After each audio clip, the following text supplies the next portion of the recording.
à la campagne, quand vous êtes à la campagne, ou des fois les vieilles maisons, ils sont faites avec des pierres. D'accord. Les pierres, elles viennent des champs. Maintenant, les pierres des champs, elles ne sont pas toutes les mêmes. Vous me suivez ou non? C'est rare que la terre, elle a fabriqué des pierres qui sont tous les mêmes. Ça s'appelle des parpaings. Donc, elles sont toutes différentes. Donc, tu dis, mais comment je vais faire un mur droit avec des pierres différentes? C'est vrai, le parpaing, c'est facile. Tu fais une rangée, après tu mets du ciment, tu mets une deuxième rangée, troisième rangée, quatrième rangée. Bon, tu mets un fil pour être sûr de ne pas te planter, tu mets un niveau, ton mur, il est nickel. Mais quand tu as une pierre comme ça, une pierre comme ça, une pierre en larme, une pierre en carré, une pierre en rectangle, une pierre tordue d'un côté, une pierre... Comment tu vas faire pour faire un mur droit? Et c'est vrai, les vieilles maisons, des fois, tu veux casser un mur, tu casses, t'enlèves l'enduit, je sais pas quoi, là. Tu vois, tu dis, mais attends, mais comment ils ont fait un mur pareil? Il n'y a aucune pierre pareille. Mais dis-moi, qu'est-ce qu'il y a entre les pierres? Il y a du mortier. Ça va? Eh bien, des fois, tu mets un petit peu plus de mortier, et des fois, tu mets un peu moins de mortier. Maintenant, à quoi il sert le mortier? Il sert à amortir. Donc, des fois, tu mets un peu plus de patience, des fois, tu mets un peu plus de compréhension, des fois, tu ouvres bien les yeux, tu mets plus d'attention, des fois, tu fermes les yeux. Ouais, genre, j'ai rien vu. Tu dis, ouais, mais quand même, on est obligé de voir, on est obligé d'être conscient. Oui, t'as raison. Eh bien, des fois, il faut fermer les yeux. Il y a des gens qui s'appellent perfectionnistes. Est-ce que c'est perfectionniste? Ouais.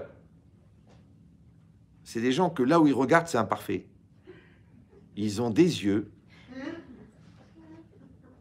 Chaque fois que tu amènes quelque chose, un peu trop vinaigré la salade. Le poulet, il est un peu sec. La challah, elle est dure. Le sel, il est salé. C'est pour ça que souvent la dégénérescence du perfectionnisme, c'est le laxisme qui vient du laxatisme. C'est-à-dire que les perfectionnistes deviennent laxatifs. C'est-à-dire qu'ils génèrent le transit chez les gens, mais d'une manière efficace. Tu dis, quand tu es constipé, tu vas voir un perfectionniste, mais ça, d'un seul coup, ça se débloque, mais d'un seul coup. Il a l'art de te faire... Alors, ça a l'air comme ça, il faut dire, bon, c'est exagéré. En vérité, pas tellement. Pourquoi c'est vrai, pourquoi il y a des gens qui te font mal au ventre? Tu sais, quelqu'un, il a mangé quelque chose de pourri, il a mal au ventre, ouais. Il y a des gens, ils ont la capacité de te mettre mal à l'aise. Donc, quelle différence entre le mal au ventre d'un dérèglement intestinal parce que ton estomac, il est en train de lutter contre des bactéries que tu as avalées dans le saumon qui était tourné, et l'autre qui te met mentalement dans un malaise qui fait que tu as envie d'évacuer cette rama que tu as dans le ventre. Maintenant, comme ils sont situés au même endroit, tu as du mal à savoir si c'est à cause du saumon fumé ou à cause de la rama qu'il est en train de te provoquer. Maintenant, la question, et ça c'est très intéressant au niveau zoologique, pourquoi il y a des gens qui sont bien quand toi t'es mal?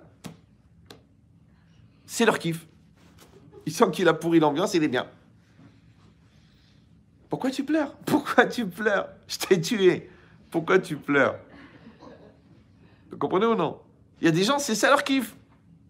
Donc ça veut dire qu'en fait, ils sont montés à l'envers. Comme le Shabbat, on était en Shabbat plein à Marseille. Et j'ai expliqué qu'il faut donner, qu'il faut donner. Évidemment, quand vous dites ça, il y en a toujours un qui vient pour dire « Oui, mais il faut prendre aussi, hein, d'accord ?» Alors, on pourrait faire un compromis entre prendre et donner. Je dis « T'as raison. » Je dis « Maintenant, le Esav qui est en toi, il veut prendre. » Ça s'appelle prendre du plaisir. Ouais. La Torah, elle veut que tu donnes. Donne du plaisir. Tu dis « Alors quoi alors, et moi, je prends rien ?» Je dis « Mais Baba, le plaisir chez toi, il est mécanique, donc il va arriver de toute façon. La question, c'est est-ce que entre la prise de plaisir et la récupération du plaisir, l'autre, entre-temps, il a eu du plaisir.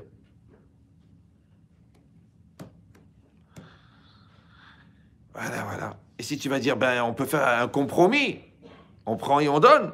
Je dis, mais non, parce qu'un, il pollue l'autre. Parce qu'un, il rapproche, l'autre, il sépare.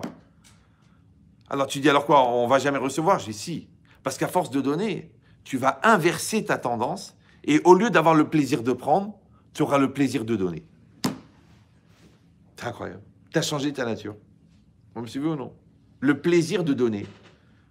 Donc, les gens, ils ont le plaisir de gratter. Ils vont chez les gens, ils mangent gratuit, ils vont chez les trucs, ils demandent un prix, ils vont... Et l'autre, c'est le contraire. Il veut que les gens y profitent. Il fait une grande table, et il fait des buffets. Bon, on va jeter la moitié, c'est pas grave. Il veut que les gens y kiffent. Il veut la farha dans sa maison. Il veut. Les gens, ils en peuvent plus. Moi, je me rappelle à l'époque, nos parents, ils étaient fous le Shabbat. Ils invitaient des gens. Bon, il y avait déjà 14 salades. Après, il y avait le rôti. Donc, tu n'as plus faim. Ils te sortaient les boulettes. Tu vas mourir. Et après, le poulet. Tu dis, mais à quoi ça sert? C'est comme ça. C'est le kavod des invités. Mais ça va rester au frigo toute la semaine. Oui, c'est ça le kavod. Fais-leur. Et après la salade, et après le gâteau, et après les chocolats, et après la liqueur. Tu dis, oh, heureusement qu'il n'y avait pas la Nespresso le Shabbat. Mais l'idée, c'est quoi? C'est que tu es dans un esprit de donner. Tu veux donner. C'est vrai, non? Comment les gens me disent, mais les rabbins me disent, pourquoi tu fais des cours tellement longs? Fais plus court. Je dis, mais mon père, jamais il achetait un poireau, une carotte. Il achetait des cajots. Il n'achetait pas 2 pêches, où l'argent on était 5, il achetait 5 pêches. Non, il achetait un cajot. Même ma mère, elle disait, mais c'est trop. Il dit, alors, chefard, il faut qu'il y ait. Et si l'après-midi, il se lève, il veut une pomme, il n'y en a pas. Et s'il veut 2 pêches, tu lui dis, non, il y a une par personne. Pourquoi tu l'étouffes? Laisse-le kiffer. Déjà, c'est dur. Il n'y a pas Internet, il n'y a pas de truc. Alors au moins qu'ils aient une belle table, ils profitent de la table, c'est normal. Il va se rappeler du Shabbat, le chefard, c'est bien. Vous comprenez ou non? Mais c'est un esprit. Comme tu peux avoir un esprit mesquine, ouais, tu peux avoir un esprit généreux. Mais la générosité, c'est parce que tu es complet. Le contraire, la radinerie, c'est parce que tu es manquant. La peur, la preuve, c'est que tu as peur de manquer. Tu sais pourquoi tu as peur de manquer? Parce que tu es manquant. Parce que tu es incomplet. Si tu es complet, tu es complet. Maintenant, moi, j'ai connu des gens avec 1500 € par mois, ils étaient complets. Et des gens avec 140 000 € par mois de salaire, ils étaient incomplets. Tu vas les voir, tu dis, écoute, il y a une fille qui se marie, si tu peux me donner 2000 €, comme ça, on lui achète le trousseau. Il dit, je suis ric-rac. Attends, je sais que tu prends 140 000 € par mois, hors impôt.